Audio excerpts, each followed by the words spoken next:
तो अभी हम एक नई चीज़ स्टार्ट कर रहे हैं, 1 और 2 अगस्त के डेली करंट अफेयर्स भी कर रहे हैं।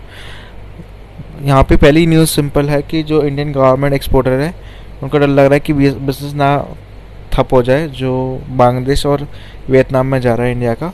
रीज़न क्या है, इंडिया क्यों लूज़ कर रहा है मार्केट कॉम्पिटिंग कंट्रीज़ में? क्योंकि पहला है अनचेक्ड एक्सपोर्ट है कॉटन और कॉटन यार्न जो कंट्रीज़ में आता है, क्योंकि यहाँ पे फॉर्मल सेक्टर नहीं है, अनऑर्गेनाइज सेक्टर है, इसलिए शॉर्टेज आ जाती है सप्लाई में रॉ मटेरियल की और प्राइसेस ऊपर नीचे हो जाते हैं, बहुत ज़्यादा बढ़ जाते हैं कभी बार, उसकी वजह से दिक्कत आ जाती है। इंडिया का एक्सपोर्ट है कॉटन या कॉटन यार्न में वो इंक्रीज़ हुआ है 6 मंथ्स में 56% से, और अपीरियल शिपमेंट जो है उसका ग्लोबल मार्केट भी राइज हुआ है 24%।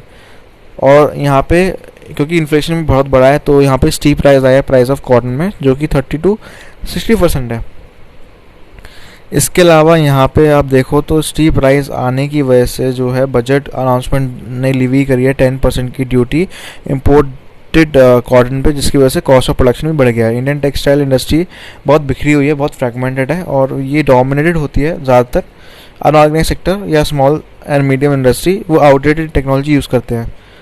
और यहाँ पे इनफ्लेक्सिबल लेबर लॉज है, लैक ऑफ स्केल है, जो अपीरियल यूनिट्स है इंडिया में उसका एवरेज साइज़ है 100 मशीन, जो कि बहुत कम है कंपैरिजन विद बांग्लादेश जहाँ पे एवरेज आपका 500 मशीन्स पर फैक्ट्री है, फॉरेन इन्वेस्टमेंट नहीं है।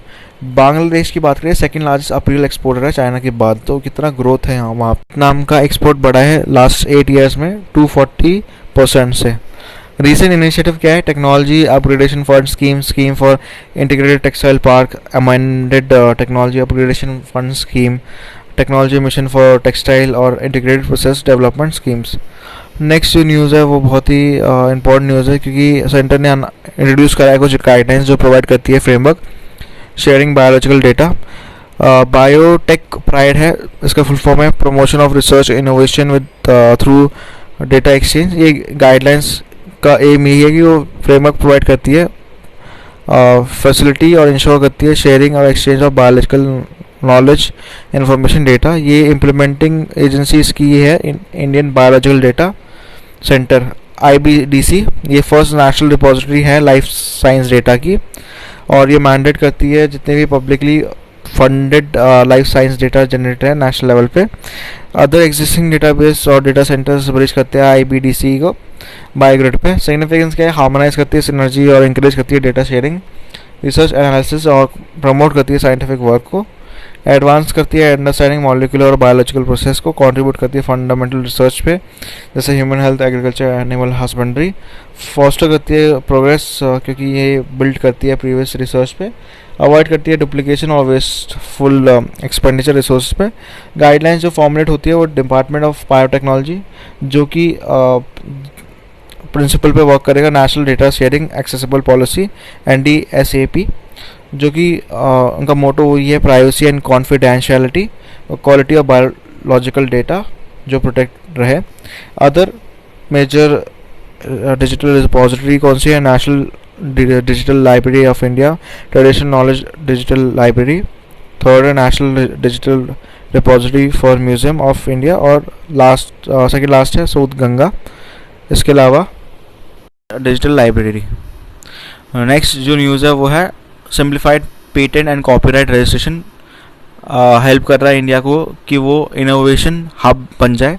रीसेंट इनिशिएटिव जो गवर्नमेंट ने लिया है वो बॉल्स्टर करता है इकोसिस्टम पेटेंट्स, डिज़ाइन और ट्रेडमार्क का, सिंप्लीफाइड स्ट्रीमलाइन करता है IP इंटेलेक्चुअल प्रॉपर्टी प्रोसेस को, री इंजीनियर करता है रजिस्ट्रेशन प्रोसेस, शिफ्ट करता है डिजिटल मोड और प्रमोट करता है ease of filing obtaining services. यहाँ पे एग्जांपल दिया है कि हर एप्लीकेशन प्रोसेस्ड होगा ऑनलाइन से स्टार्ट टू फिनिश तक, हेयरिंग होगी वो वीडियो कॉन्फ्रेंसिंग के थ्रू होगी, एक्सपीडिएटेड एग्जामिनेशन सिस्टम होगा पेटेंट्स का। यहाँ पे स्पेशल केयर दिया गया है एक्सपीडिएटेड एग्जामिनेशन पेटेंट का, जो कि फाइल करा जाएगा स्पेसिफिकली एप्लीकेशन जो फाइल करा जाता है स्टार्टअप या वुमेन एंटरप्रेन्योर्स, जिसकी वजह से पेटेंट ग्रांट होगा विद इन अ ईयर।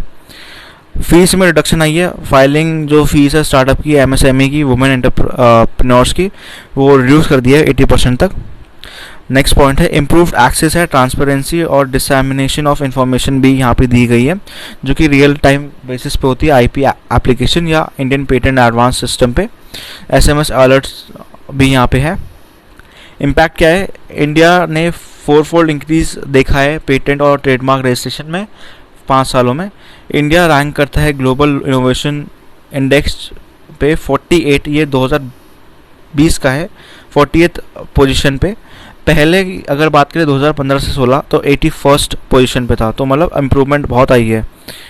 और ये बहुत ही इंपॉर्टेंट रहता है यूपीएससी के प्रीलिम्स के लिए स्पेसिफिकली कि ग्लोबल इनोवेशन इंडेक्स किसके द्वारा रिलीज़ कराया जाता है, वर्ल्ड इंटेलेक्चुअल प्रॉपर्टी ऑर्गेनाइजेशन के द्वारा।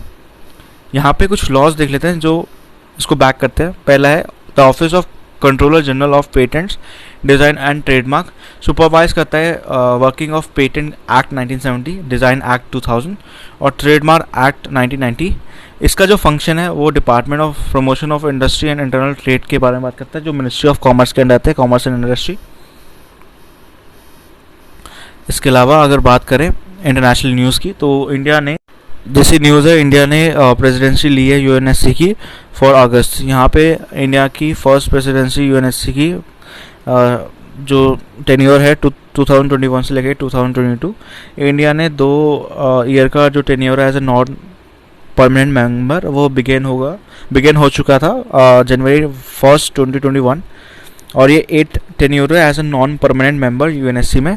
प्रेसिडेंसी जो यूएनएससी की है वो रोटेशन बेसिस पे होती है, मंथली बेसिस पे होती है इसका रोटेशन, और ये होती है among the 15 members following in the alphabetical order, alphabetically चलते हैं लोग।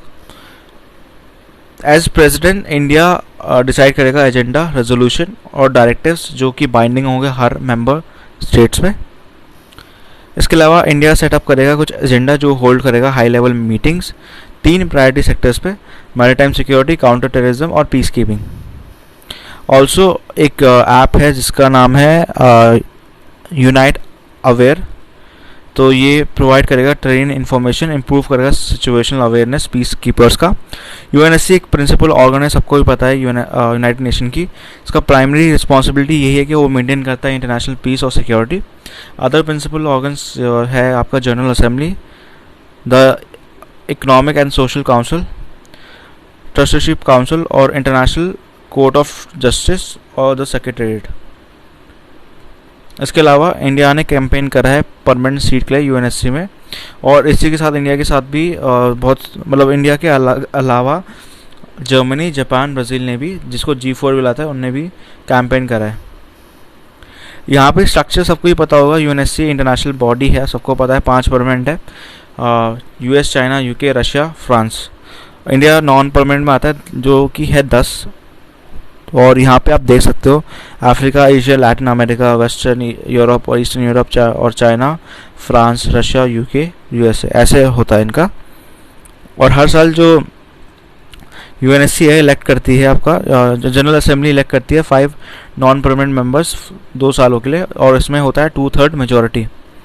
ठीक है, तो नेक्स्ट जो न्यूज़ है वो है इंडिया को डिजिटल करे। इंडिया को नया डिजिटल पेमेंट मोड है विद ई-रुपाई। ई-रुपाई क्या है, एक electronic voucher based digital payment system है।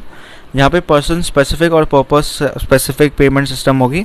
ये वाउचर्स गिफ्ट कार्ड की तरह हो सकते हैं जो कि प्रीपेड होंगे नेचर पे, ठीक है। और यहाँ पे कोड होगा कार्ड्स का जो शेयर करा जाएगा एसएमएस के थ्रू या क्यूआर कोड के थ्रू। ई-रुपाई बैक होगा जो इंडिया का रुपये एज अ अंडरलाइंग एसेट, और स्पेसिफिसिटी जो है पर्पस, इसका जो मेन पर्पस है वो डिफरेंट है वर्चुअल करेंसी से, और ये क्लोजर लाता है वाउचर बेस्ड पेमेंट सिस्टम पे। ई-रुपये एक प्लेटफॉर्म नहीं है, ये डेवलप करा गया था national payment corporation of India के द्वारा, और ये यूपीआई प्लेटफॉर्म पे कोलैबोरेशन है department of financial services, ministry of health and family welfare और नेशनल हेल्थ अथॉरिटी। सिग्निफिकेंस क्या है, प्रीपेड है क्योंकि पहले से प्रीपेड मतलब पहले से आप पेमेंट जो करते हो ना, जैसे पेटीएम पे करते हो, वो प्रीपेड में अकाउंट रहता है अगर आप ऑर्डर प्लेस करते हो अमेज़ोन या कोई सी भी साइट पे वैसा। तो ये टाइमली इंश्योर करती है पेमेंट की सर्विसेज प्रोवाइडर का, यहाँ पे कोई इन्वॉल्वमेंट नहीं होती। नो डिजिटल और बैंक प्रेजेंस रिक्वायर्ड है यहाँ पे, कंज्यूमर रिडीम कर सकता है वाउचर, और उनके पास और यहाँ पे नेसेसरी नहीं है कि बैंक अकाउंट भी होना चाहिए, नहीं होना चाहिए। इंश्योर करता है लीक प्रूफ डिलीवरी बड़े सारे वेलफेयर स्कीम्स का। कोऑपरेट इशू कर सकते हैं वाउचर्स एम्प्लॉयज़ के लिए, और वाउचर रिडेम्पशन ट्रैक करा जा सकता है इशूअर के द्वारा। तो नेक्स्ट जो न्यूज़ है वो कुछ स्मॉल न्यूज़ है जो हम डिस्कस करने वाले हैं, तो उसको देख लेते हैं। और रिड्यूस करना है टेंशन जो बॉर्डर पे आ रहा है दो लोकेशन पे, जिसका नाम है देसाई वैली रिजर्व फॉरेस्ट और शुरंगकोंग वैली। तो एक एग्रीमेंट साइन हुआ है जिसका नाम है simultaneously withdraw security forces. 24 hours के अंतर दोनों स्टेट्स ने साइन करा है, आसाम और नागालैंड, जो अपना बॉर्डर शेयर करते हैं 434 किलोमीटर्स का। यहाँ पे नागालैंड और असम मॉनिटर करेंगे एरिया को, यहाँ पे ड्रोन और सैटेलाइट इमेजरी यूज़ करेंगे ताकि ये चीज़ों को देख पाएँ। अगर आप मैप पे देखो तो आपको समझ में आ जाएगा कि असम और नागालैंड कितने का पास है। यहाँ पे अगर बात करें अपडेटेड नेशनली डिटरमिन्ड कंट्रीब्यूशन, तो 110 कंट्रीज़ हैं जो पार्टी हैं पेरिस अकॉर्ड का, उन्हें सबमिट करा है अपना अपडेटेड एनडीसी, जो बताती है कि उन्हें कैसे लिमिट करा है कार्बन एमिशन। इंडिया और चाइना ने मिस कर दिया डेडलाइन, यूएन की डेडलाइन। पेरिस एग्रीमेंट क्या है? पेरिस एग्रीमेंट एक लीगल बाइंडिंग इंटरनेशनल ट्रीटी है क्लाइमेट चेंज पे, जो कि अडॉप्ट करी गई थी 196 कंट्रीज़ के द्वारा, और यहाँ पे दिसंबर 2015 में हमने ही करा था, बाकी सारी कंट्रीज़ के साथ थी। और उसका एम ये था कि हमें ग्लोबल वार्मिंग को कम करना है, हमें बिलो 2 डिग्रीज लाना है, और प्रेफरेबली हम 1.5 सब मिलके 1.5 तक लाए, ताकि बैलेंस हो एनवायरनमेंट में। इस अकॉर्ड के अंडर हर कंट्री को पार्टिसिपेट करना है, और ये उनको अपनी रिपोर्ट भी सबमिट करनी है एनडीसी की। तो अभी तक 110 कंट्रीज़ ने कर दिया है और इंडिया और चाइना ने मिस कर दिया है। नेक्स्ट जो न्यूज़ है वो है इकोनॉमिक्स से आ रही है, वो है आरबीआई डिजिटल पेमेंट इंडेक्स, जिसका नाम है डीपीआई। ये कंपोजिट इसका है, आपका ग्रोथ हाई है 207.84 मार्च 2020 से लेके 270.59 मार्च 2021, मतलब एक साल में बहुत ग्रोथ आई है। तो ये डेमोन्स्ट्रेट करता है रैपिड अडॉप्शन और डीपन करता है digital payment across country. RBI DPI launch हुआ था जनवरी 1 2021, और इसका बेस ईयर था 2018 का मार्च। आरबीआई डीपीआई कंप्राइज करता है 5 ब्रॉड पैरामीटर्स, जिसमें सब पैरामीटर्स है, जैसे पेमेंट इनेबलर्स जिसका वेट है 25%, payment infrastructure demand side factor 10%, payment infrastructure supply side factor 15%, payment performance 45%, और लास्ट है कंज्यूमर सेंट्रिसिटी 5%। तो ये देख सकते हो आप, यहाँ पे आप देख सकते हो कि अभी मार्च 2021 का 270 है, तो ये कितना ग्रोथ आया है इसमें। हंगर हॉटस्पॉट क्या है? यहाँ पे the food and agriculture organisation of UN और फूड वर्ल्ड ये प्रोग्राम ने वार्न करा है 23 कंट्रीज़ को about the acute foods insecurity जो चल रही है, वो डेटोरेट हो रही है। कॉन्फ्लिक्ट, क्लाइमेट एक्सट्रीम और इकोनॉमिक शॉक जो है वो प्राइमरी ड्राइवर्स है एक्यूट फूड इनसिक्योरिटी का। Overall 41 million people world wide risk कर, उनकी लाइफ रिस्क पे है, क्योंकि फर्माइन और फर्माइन लाइक कंडीशन आ रही है, अनलेस उनको कोई इमीडिएट रिलीफ ना मिले। यहाँ पे ये अफ्रीकन की कंट्रीज़ है इथियोपिया और मैडागास्कर, ये न्यूएस्ट हाईएस्ट अलार्म आई है हंगर हॉटस्पॉट में। India is not one of the hotspot, India नहीं है अभी हॉटस्पॉट। इसके अलावा क्राइम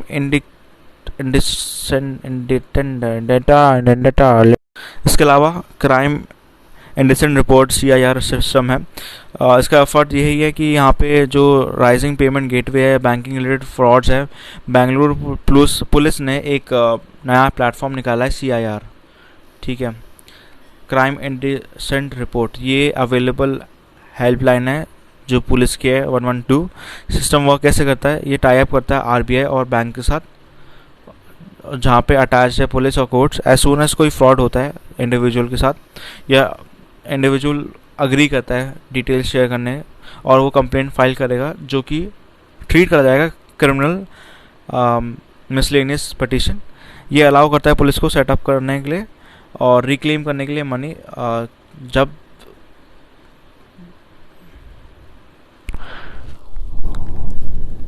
न्यूज़ है वो है हालम पीपल, यहाँ पे क्लैश आए हैं दो कम्युनिटीज़ के बीच में। ब्रू पीपल जो कास्को रिलीफ कैंप पे रह रही है दामचेरा एरिया त्रिपुरा में, और हलाम कम्युनिटीज़ के बीच में over the position of forest land की वजह से लड़ाई हुई है।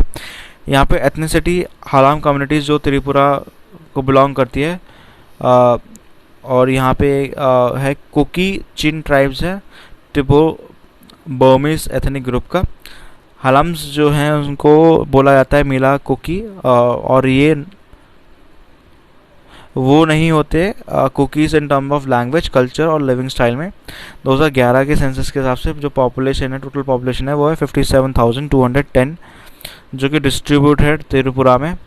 इनके दो फेस्टिवल बहुत इंपॉर्टेंट है, ही हुक डांस और राई बलमानी फेस्टिवल, जो बहुत पॉपुलर है।